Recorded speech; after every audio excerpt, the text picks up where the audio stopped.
तेजस्वी यादव के पास आया बहुमत। आरजेडी ने बीजेपी को दिया चैलेंज, अपनी सरकार बचाकर दिखाएं।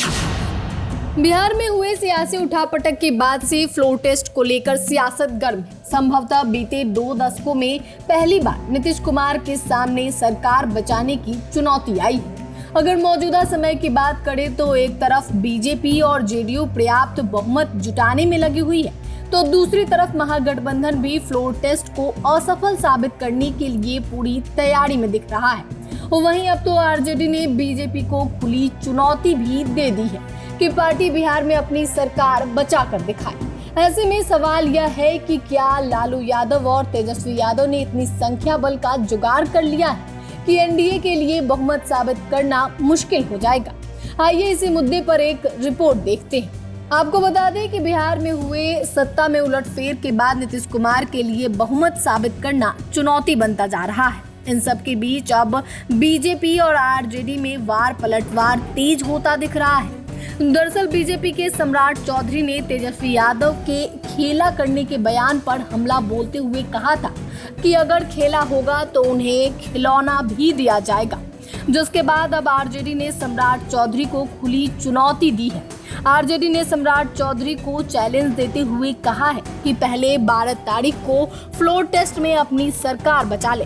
पार्टी ने कहा कि तेजस्वी यादव ने जो ऐलान किया है वह तो होगा, और ऐसा होगा कि कौन खिलौना से खेलेगा और कौन आग से, सब पता चल जाएगा।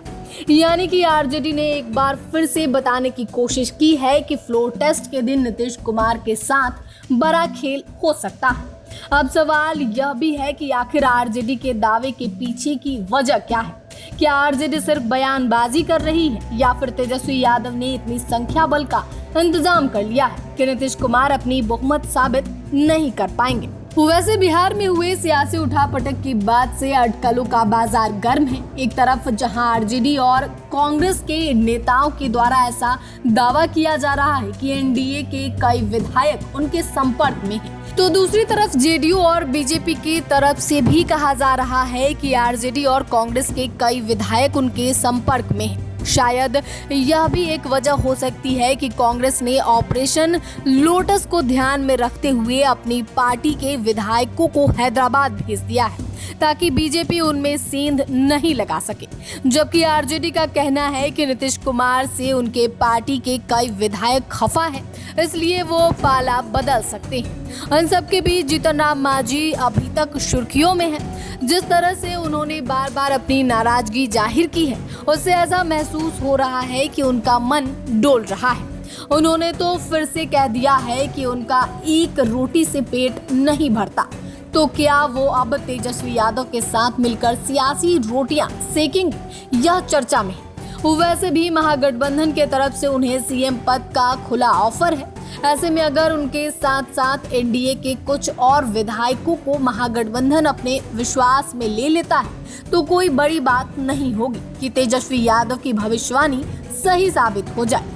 इस तरह मौजूदा समय में नीतीश कुमार और बीजेपी के लिए चुनौतियां बढ़ गई हैं। वहीं जिस तरह से अब आरजेडी ने सम्राट चौधरी को खुली चुनौती दी, ऐसे में यह देखना दिलचस्प होगा कि दिल्ली से पार्टी के बड़े नेताओं से मिलने के बाद सम्राट चौधरी सरकार बचाने के लिए क्या रणनीति अपनाते हैं। खैर बीजेपी चाहे जो भी करे, पर नीतीश सरकार अपना बहुमत साबित कर पाती है या नहीं, ये इस पर देश की नजरें रहेंगी।